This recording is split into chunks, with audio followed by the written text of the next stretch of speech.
이번 시간은 연속복리에 대해서 두 번째 시간입니다. 지난 시간에 자연상수 2라는 무리수 도입했고 이걸 이용해서 연속복리를 정의했어요. 다시 한번 살펴보도록 하겠습니다. 자, 연이율 12%를 준다고 하고요. 이럴 때마다 이제 6개월 이율, 분기별 이율, 월 이율 그때 다 달라지죠. 6개월 이율은 두 번 지급하는 거니까 6%, 분기별 이율 3%, 월 이율은 12번 지급하니까 1%. 이렇게 했는데 복리이자법 다 기억나죠? A 곱하기 1 플러스 R의 N제곱 N년 동안 지급하는 이자율 R에 대한 복리이자법에 의한 원리합계 공식이었는데요. 쉬운 예를 들었어요. 원금 1원을 1년 동안 이자가 100%, 1년만 가만히 있으면 1원이 더 붙어서 2원이 되죠. 그래서 첫 번째 보면은 2원이 된다. 1원이었던 게 2원이 된다라는 게 1년 그냥 가만히 있을 때 얘기고, 두 번 지급할 때, 그러니까 한 번은 돈을 해지한 다음에 다시 넣는 거죠. 그러니까 지급하는 게 두 번 횟수로 늘어나요. 기간은 똑같이 1년이에요. 무조건 1년 지금 다 은행에 넣어놓는 건데, 이자를 한 번 주냐, 두 번 주냐, 네 번 주냐, 12번 주냐, 그 횟수를 점점점 늘려갑니다. 늘려가면은 그 이자율도 적용되는 이자율이 어떻게 바뀌어요? 처음에는 1%, 즉 1이었는데 두 번 지급할 때 0.5로 바뀌고, 이자 보이죠? 1에서 0.5, 그다음에 여기는 0.25, 12번 할 때는 12분의 1 이런 식으로 365일 내내 줄 때는 365분의 1 나누기 그 횟수만큼, 이자를 지급하는 횟수만큼 바뀐다는 거 알 수 있어요. 그래서 이것이 점점점 어떤 값으로 수렴하죠. 점점점 이 값이 어떤 값으로 수렴합니다. 그래서 그 수렴하는 값이 무리수 2가 돼요. 1 플러스 n분의 1의 n제곱, 이것이 극한값이 2.71818이 점점점 했는데 무리수 2라고 합니다.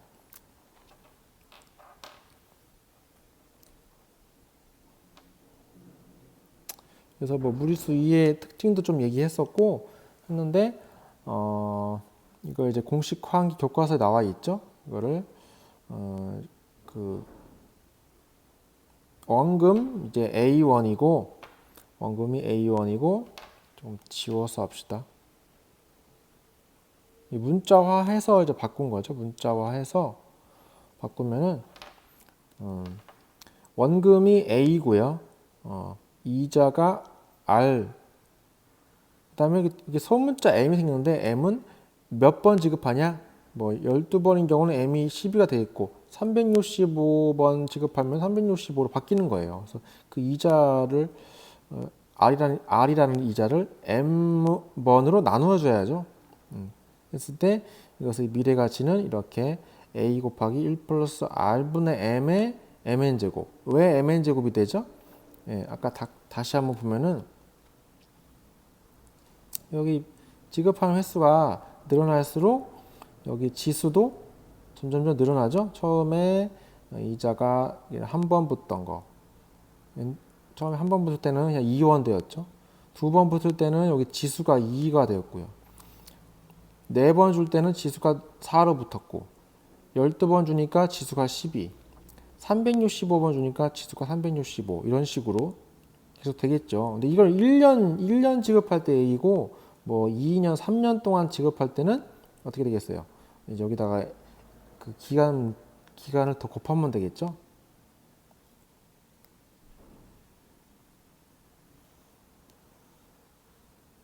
그래서 다시 한번 설명해 주면,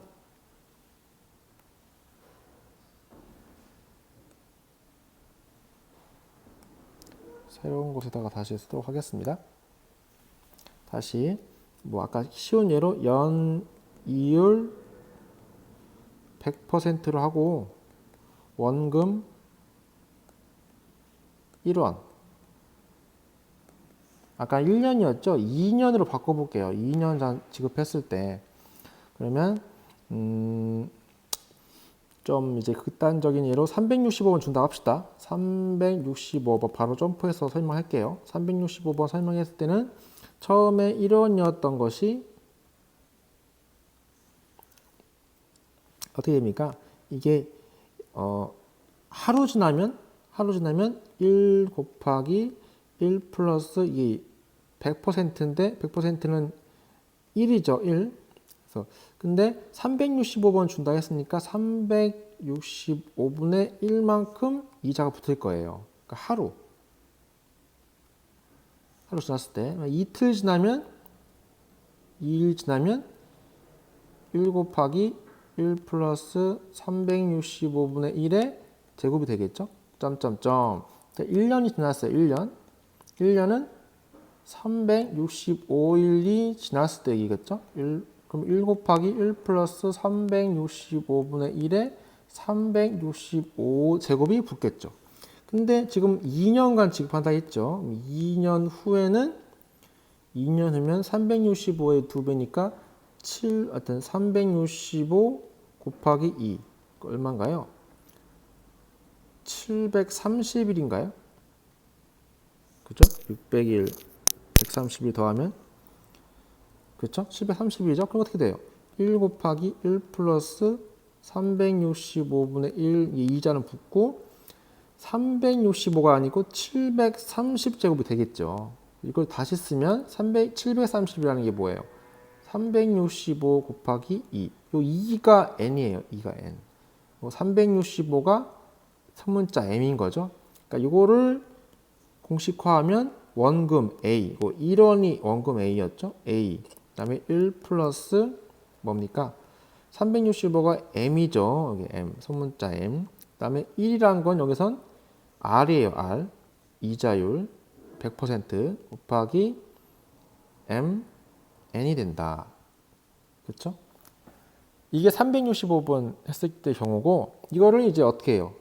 M을 무한번 횟수를 더 증가시켰을 때는 어떻게 된다고요?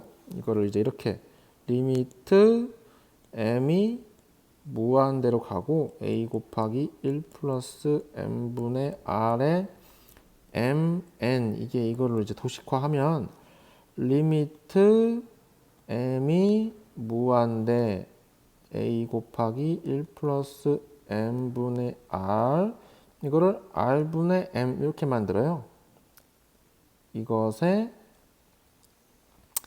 원래 mn이었죠? mn이었는데 r분의 m이랑 곱해서 mn 되려면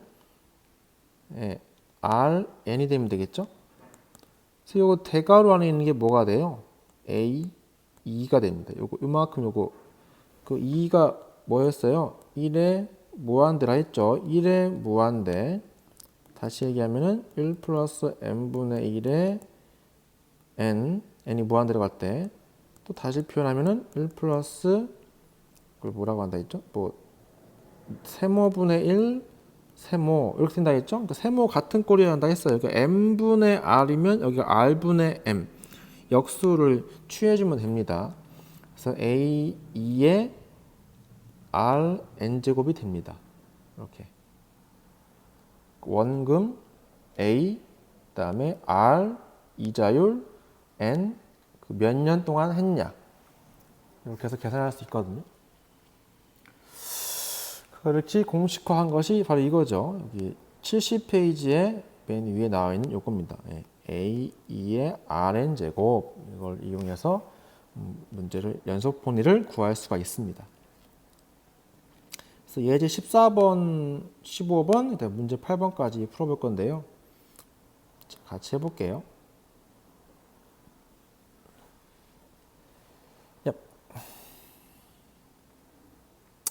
예제 14번 원금 200만 원을 5년간 연이율 5%로 투자할 때 연속복리 기준으로 계산한 투자 금액의 미래가치는 얼마인가? 자, 원금 200만 원이고요. 5년간 연이율 5%로 투자할 때 연속복리 기준으로 자, 5년간이란 거 보시고 연이율 5%인 거 캐치했죠? 그러니까 A가 200만 원, 만 원을 제외할게요.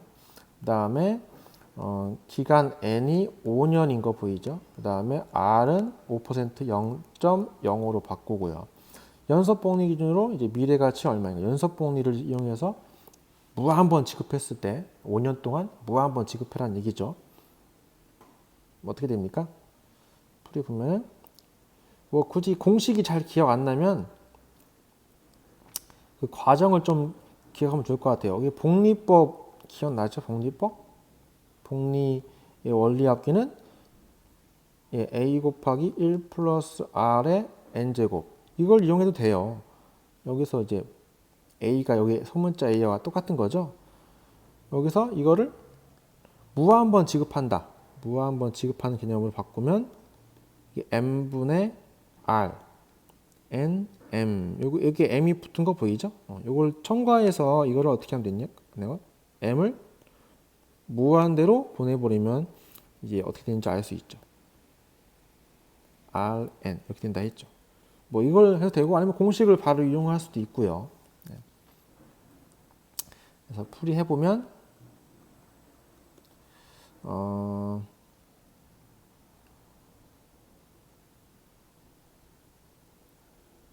간단한 뭐 공식으로 한다면 A1에 RN 이렇게 쓸 수 있죠. 그러니까 A가 200만 원 곱하기 2에 R은 0.05 곱하기 5년 이렇게 하면 되겠죠.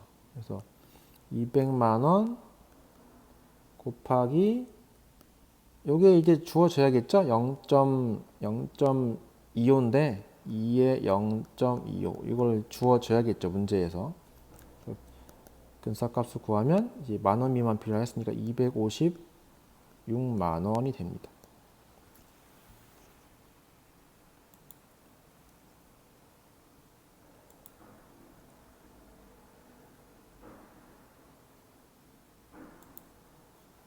그다음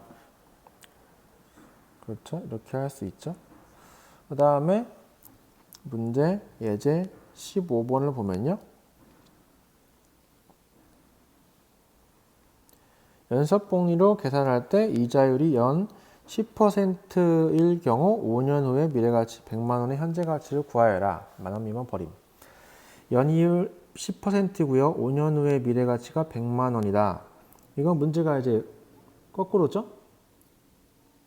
현재 가치를 구하라는 얘기죠. 현재 가치. 그러니까 이자율이 10%고 5년 동안 어떤 금액을 넣었더니 100만 원이 됐다는 얘기죠. 미래에 100만 원이 되게끔 5년 후에 100만 원이 되게끔 하는 현재 가치가 얼마냐고 묻고 있는 거예요. 그러니까 이거는 어떻게 하면 되겠어요? 모르는 그 현재 가치를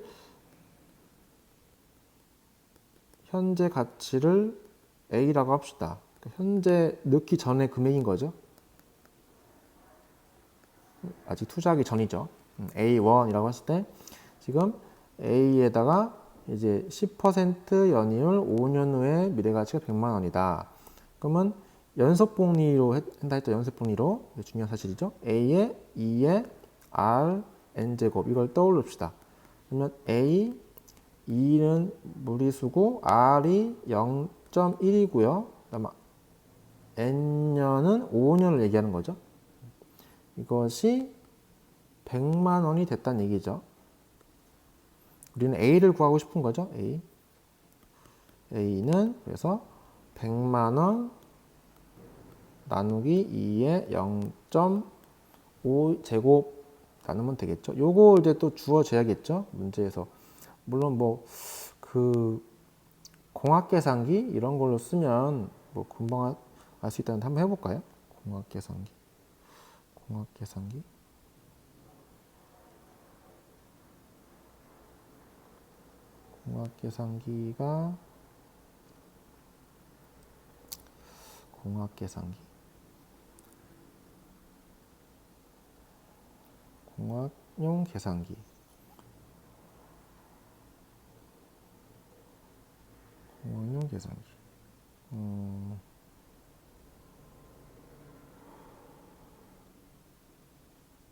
여기 자세히 안 나와 있나요?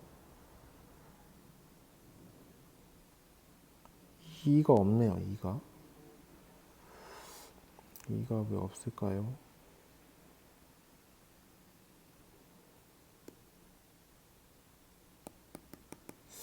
공학용 계산기에 이가 없네요.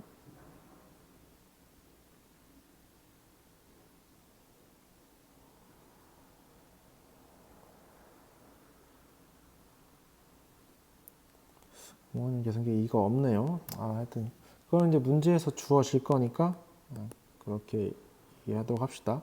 60만 원이 나온대요. 60만 원. 문제에서 주어지겠죠, 이거는. 그 다음에 이제 문제 8번 이제 여러분이 풀어봐야 할 문제네요.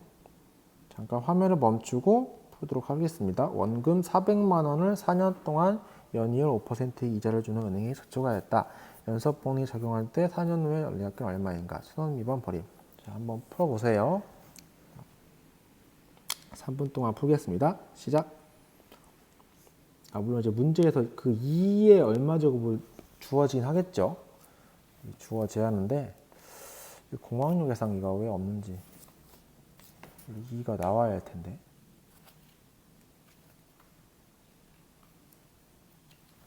자, 일단 식만 그럼 세워볼까요? 식만 세워보겠습니다. 자, 풀이해보면 원금 400만 원을 그러니까 대문자 A가 400만 원인 거죠. 4년 동안 4년 연이율 5%니까 0.05가 R이고요.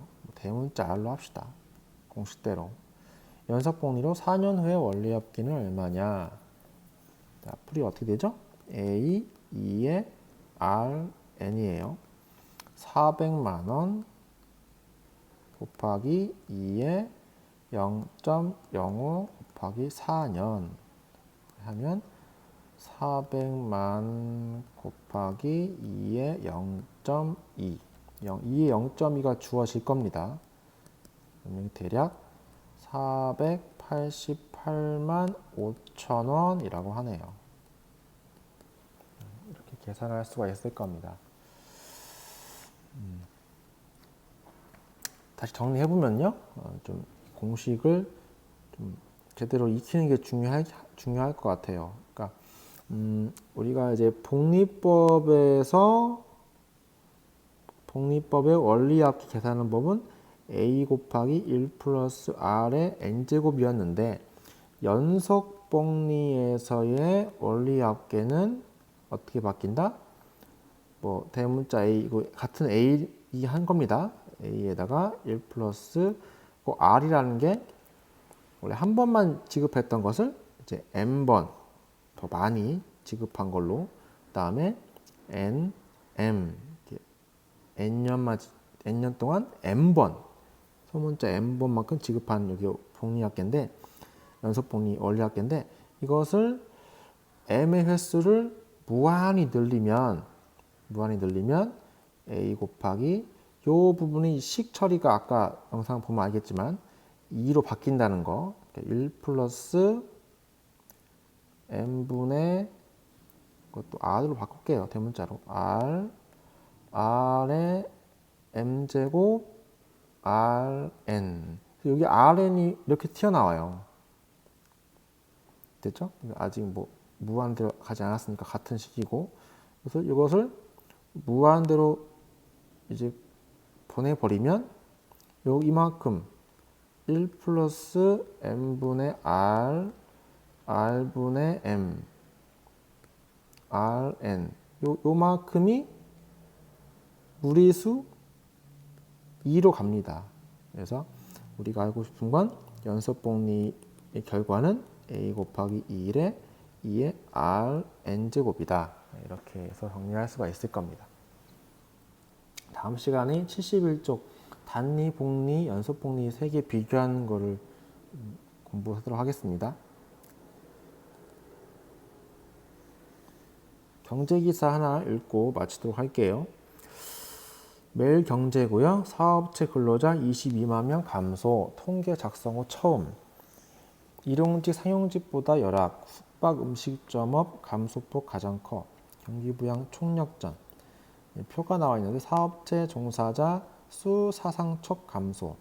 3월 기준 1인 이상 국내 사업체 종사자 전년 동월 대비. 네, 전체가 이제 22.2 22만 명 5천 명, 22만 5천 명 정도가 줄어들었던 얘기죠. 그중에 일용직이 12만 4천 명이 제일 많이 줄었고요. 기타가 9만 명인데 기타는 일정 급여 없이 판매 실적에 따라 수수료를 받는 사람 포함한 기타 종사자. 코로나19가 본격적으로 정지를 접친 지난 3월 1인 이상 사업체 종사자 수가 통계를 집계한 이래 최초로 감소했다. 대부분 정규직이 포함된 상용직 종사자마저도 감소해 취약한 일자리뿐만 아니라 양질의 일자리에도 고용 한도가 불어닥친 것으로 나타났다. 28일 고용노동부가 발표한 3월 사업체 노동력 조사 결과에 따르면 지난달 마지막 영업일 기준으로 종사자가 1인 이상의 국내 사업체 전체 종사자는 1,827만 명으로 작년 3월보다 22만 5천 명 감소했다. 1인 이상 사업체 종사자 수가 작년보다 줄어든 것은 사업체 노동력 조사에서 고용부문 통계를 낸 2009년 6월 이후 처음이다. 고용부는 산업 전반에 걸친 코로나19 사태의 영향이라고 분석했다. 특히 상대적으로 일자리 질이 좋은 상용직 종사자마저 작년 같은 경우보다 8,000명 줄어들었는데 이를 통계를 낸 이래 최초로 감소한 것이다. 상용직보다 처우가 열악한 임시 일용직 종사자 상황은 더 열악했다. 임시 일용직 164만 명과 기타 종사자 107만 명은 각각 12만 4천 명, 9만 3천 명 감소했다. 기타 종사자는 학습지 교사와 같이 고용계약을 맺지 않아 근로자로 분류되지 않은 특수고용직을 포함한다. 업종별로 보면 사회적 거리두기와 계약 연기 영향으로 서비스업이 직격탄을 받았다. 종사자가 가장 많이 감소한 산업은 숙박 음식점업 12% 감소, 교육 서비스업 6.7% 감소, 예술 스포츠 여가 관련 서비스업 11.9% 감소 등. 서비스 세부 업종을 들여다보면 음식점 주점업 13만 7천 명 감소, 교육 서비스업 10만 7천 명, 소매업 3만 8천 명 등에서 종사자가 크게 감소했다. 이는 주로 대면 서비스다. 전 산업 중 종사자 비중이 가장 큰 제조업에서도 종사자가 1만 1,000명 감소했다. 지난달 300여 명이 감소한 이후 2개월 연속 감소세다. 사업체 노동력 조사는 고정된 사업장 종사자를 대상으로 한 것으로 베이비시터와 같은 가사 서비스업 종사자, 대리운전 기사 등 고정된 사업장이 없는 사업주에게 고용된 종사자, 노점상 장기 휴업 중인 사업체 종사자 등은 제외된다. 네, 전반적으로 지금 코로나19 사태로 인해서 경제가 어렵다는 것을 계속 얘기하고 있죠. 댓글도 있는데요.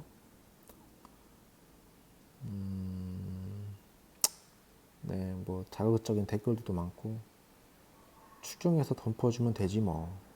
무능함이 극치 문재인 진짜 국민들 얼마나 말라 죽을 작정이냐. 네, 나라를 정부를 또 비판하는 글도 있고요. 정치인들 비판하는 글도 있고 뭐 총선 이런 댓글도 몇 개 있네요. 다음 시간에 이어서 또 공부하도록 하겠습니다. 수고하셨습니다.